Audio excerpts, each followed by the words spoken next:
ఇవ్వు.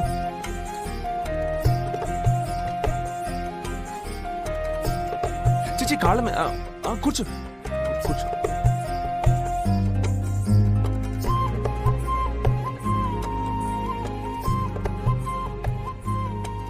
ఏదో తెలియని ప్రశాంతంగా ఉంది కదా.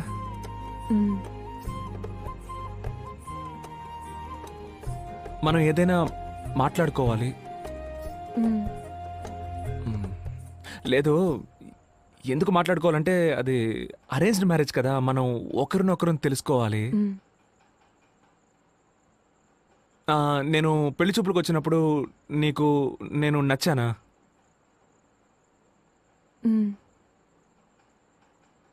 కాకుండా ఇంకేమైనా మాట్లాడితే కొంచెం హెల్ప్ఫుల్గా ఉంటుంది. నచ్చారు, మీరు నచ్చారు. మరి మీకు అంటే ఇంతసేపు నువ్వు కొట్టిన దానికి ఏం అర్థమో ఈ ఊకి ఆ అర్థమే. నువ్వేమైనా అడుగు. సరే నేను అడుగుతాను. నీకు హస్బెండ్ అంటే ఏంటి? ఐ మీన్ నీకు హస్బెండ్ ఎందుకు కావాలనుకుంటున్నావు? నా ఫ్యూచర్ షేర్ చేసుకోవటానికి, నన్ను బాగా చూసుకోవటానికి, సేఫ్గా అనిపించడానికి, ఒక సెక్యూరిటీ. మీకు వైఫ్ ఎందుకు కావాలి మీకు? నాకు చిన్నప్పుడు ఒక తమ్ముడు ఉండేవాడు. వాడు నేను కలిసి హాల్లో పడుకునేవాళ్ళం. వాడు ఏం చేస్తాడంటే నా మీద చేసి పడుకునేవాడు. నాకు అస్సలు నచ్చదు, నేను తీసేస్తూ ఉండేవాడిని. ఒకరోజు నేను స్కూల్కి వెళ్ళాను. స్కూల్కి వెళ్ళి తిరిగి వచ్చేసరికి నీ తమ్ముడు యాక్సిడెంట్లో చనిపోయాడని చెప్పారు. అదేలా? నేను వెళ్ళేటప్పుడు ఉన్నాడు, తిరిగి వచ్చేసరికి చనిపోయాడని చెప్తే నేను ఎలా డైజెస్ట్ చేసుకోగలను? ఆ తర్వాత నేను హాల్లో ఒంటరిగా పడుకుంటాను. నాకు కళ్ళు వచ్చేది, కల్లో నా తమ్ముడు వచ్చేవాడు. తమ్ముడు వచ్చి, చూసావా నేను బతుకున్నప్పుడు నీ మీద చేసుకొని ఇవ్వలేదు, ఇప్పుడు నేను ఎవరి మీద చేసుకోవాలని అడిగేవాడు. నాకు భయం వేసేది, భయపడిపోయి నిద్ర నుంచి మెళుకు వచ్చేది, ఒళ్ళంతా చెమట పట్టేసేది. ఆ తర్వాత ఏం చేస్తారంటే మా అమ్మ దగ్గరికి వెళ్ళి పక్కన పడుకునేవాడిని, మా అమ్మ మీద చేసుకునేవాడిని. ఒక వయసు వరకు ఓకే. ఆ తర్వాత మా నాన్న ఏమన్నారంటే, ఇంత వయసు వచ్చింది ఇంకా అమ్మ పక్కన పడుకున్నావేంట్రా, పోరా పడుకోరా అని హాల్లో ఒంటరిగా పడుకోమన్నారు. నేను హాల్లో ఒంటరిగా పడుకుంటాను, మళ్ళీ కళ్ళు వచ్చేది, నేను భయంతో గబగబా నిద్ర లేచేసేవాడిని. నాకు ఎందుకు వైఫ్ కావాలంటే మీద చెయ్యేసి పడుకోవాలి, అందుకు వైఫ్ కావాలి. సంబంధం లేకుండా మాట్లాడి బుర్ర తిన్నాను కదా.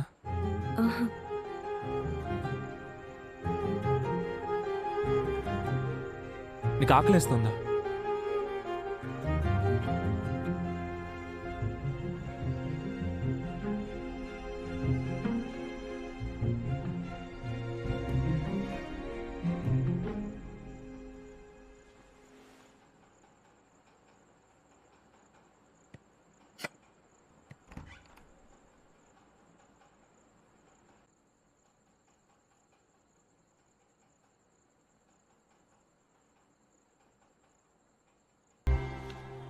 ఒరే భరత్, తొందరగా రారా, రోజు నీ వల్ల ఆఫీసు లేట్ అవుతోంది.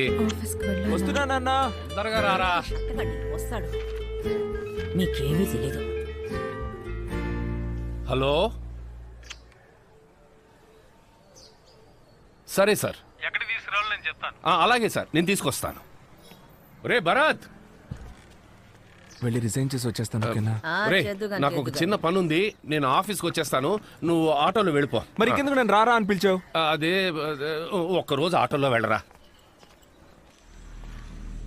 అంతా బానే ఉండేది, కానీ ఒకరోజు మా నాన్న ఆఫీస్ నుంచి టెన్షన్గా వచ్చారు.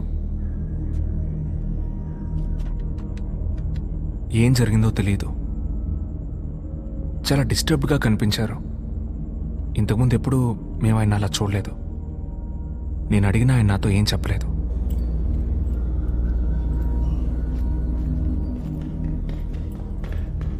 నాన్న, నాన్న, షూ వేసుకోవడం మర్చిపోయావు చూడు. ఇదిగో వేసుకో. ఒరే భరత్, ఏంటి ఈ మధ్య నాకు మతి మార్పు ఎక్కువైంది కదూ. నాకు మరీ అంత కాదు, చిన్న చిన్న విషయాలు మర్చిపోతావు అంతే. ముఖ్యమైన విషయాలు ఏమీ మర్చిపోవట్లేదుగా? అదేం లేదు, ఒక షూ మర్చిపోయినందుకు ఎంత ఫీల్ అవుతున్నావు? లేదు లేదు,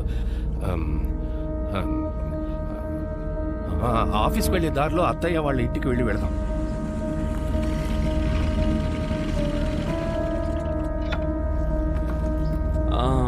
నువ్వు లోపలికి వెళ్ళరా, నేను ఇక్కడే ఉంటాను.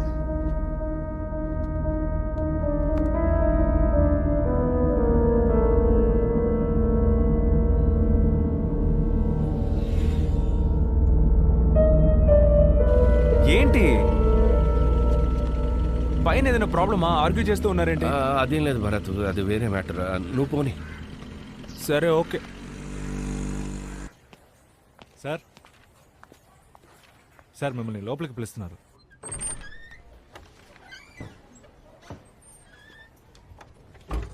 ఆ దేవేంద్రనాథ్ అకౌంట్స్ ఫైల్ తీసుకురండి.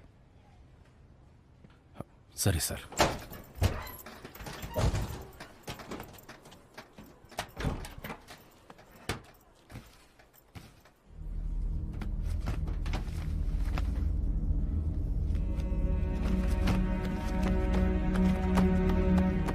ఏంటి అన్న, ఏమైంది? ఏం వెతుకుతున్నారు?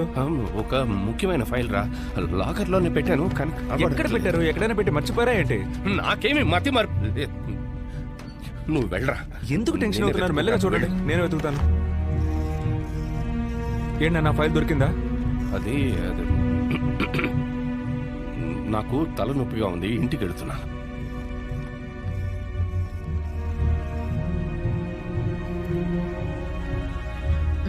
రండి. అబ్బాయేడి? వాడికి నేనా బాధ్యుణ్ణి?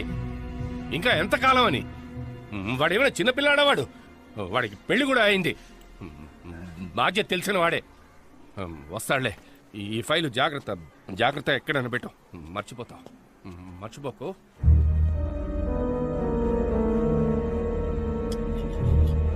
అత్తయ్య, ఆ, ఆయన ఇంకా రాలేదు. ఫోన్ స్విచ్ ఆఫ్ లో ఉంది.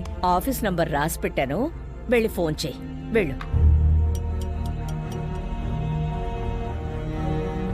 హలో, చెప్పండి. భరత్ సార్ ఉన్నారా? బయలుదేరారు మేడం. ఓ, బయలుదేరేసారా? సరే, థ్యాంక్ యూ. ఒక్కరోజు లేట్ అయినందుకు ఈ పిల్ల ఎంత గాబరా పడుతుందో చూడండి. భోంచేస్తారా? ఇంకేమైందో. మామయ్య అత్తయ్య మీద కోప్పట్టారు. అవునా? ఏం లేదు, ఆఫీస్లో ఒక ఫైల్ కనపట్లేదు, అందుకే టెన్షన్గా ఉన్నారు. పో.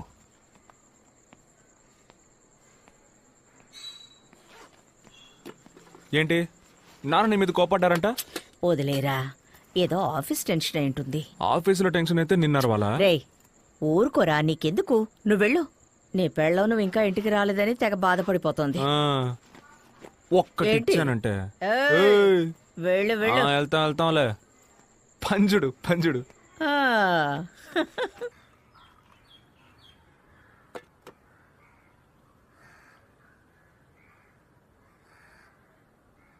మావయ్య,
పోయిన వారం కూడా ఇంటికొచ్చాడు.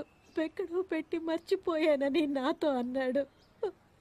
డబ్బులేం కాదమ్మా, ఫైల్ ఎక్కడో పెట్టి మర్చిపోయారట. ఆయన దొంగతనం చేశారని చెప్తున్నారు. ఏమండి? ఏంటమ్మనా? కళ్ళు తిరుగుతున్నాయి. హ్మ్? కళ్ళు తిరుగుతున్నాయండి. కాసేపు పడుకో.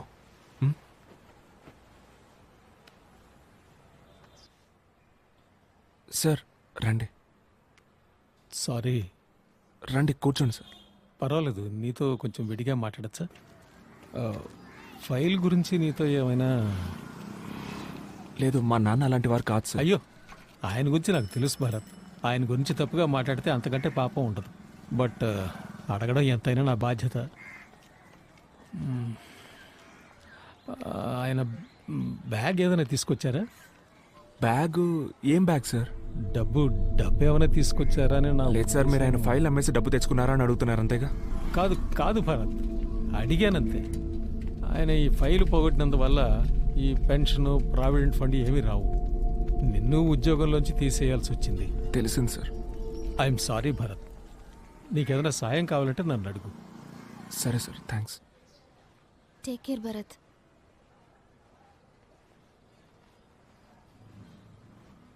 అమ్మ జాగ్రత్తరా. పడుకోలేదా? నేను ప్రెగ్నెంట్ అయ్యాను అనుకుంటాను.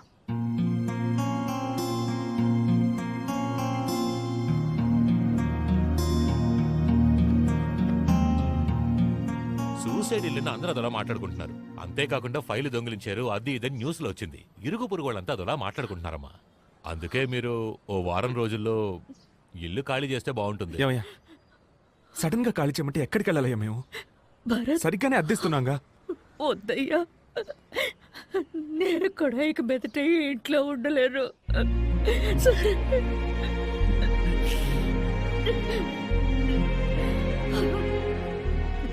అమ్మ వాళ్ళ ఇంటికి వెళ్దామండి.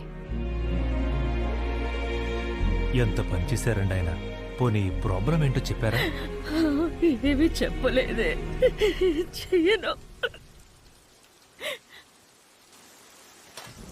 అమ్మా యమునా, అది అన్నయ్యకమ్మా. ఒక్క నిమిషం వెయిట్ చేయమను, అల్లుడి గారికి వేరే ఇస్తాను.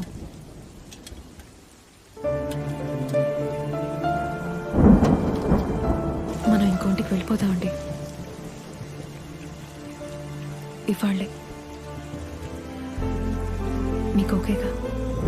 నాన్న లేరు, ఉన్న ఇల్లు లేదు, చేసిన ఉద్యోగం లేదు, అంతా తలకిందులైపోయి ఈరోజు ఎక్కడున్నావు? ఏమైందండి ఇంత లేట్ అయింది? ఏం లేదు, పద. భరత్, యమున ఇంకా భోంచేయలేదు. నీకోసం వెయిట్ చేస్తోంది. ఇద్దరు భోంచేయండి. ఎందుకు ఇంతసేపు భోజనం చేయకుండా ఉన్నావు? నువ్వు ప్రెగ్నెంట్ అని నీకు ఎవరైనా గుర్తు చేస్తూ ఉండాలా? ఇందా భోంచే.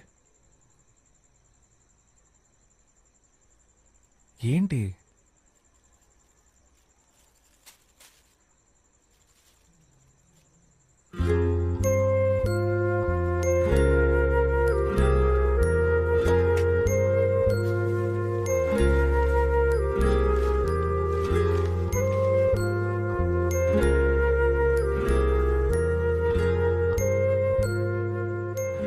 ఇలా డల్గా ఉంటే ఎలా అండి? మేమిద్దరం మిమ్మల్ని నమ్ముకునే ఉన్నాం. నేనెందుకు మా ఇంటి నుంచి వెళ్ళిపోతా అని చెప్పానంటే, నువ్వు కారణం లేకుండా చెప్పవు నాకు తెలుసేమున్నా. మనం అక్కడ ఉన్నప్పుడు ఎవరైనా మిమ్మల్ని ఒక్క మాట అన్నా, చులకనగా చూసినా మీరు బాధపడతారని భయపడ్డానండి. మా ఇంట్లో వాళ్ళందరూ మంచోళ్లే, నాకు వాళ్ళంటే ఇష్టం. కానీ వాళ్ళందరికంటే నాకు మీరే ఇష్టం. నాకు పుట్టపోయే బిడ్డకి నా వాళ్ళందరూ కావాలి.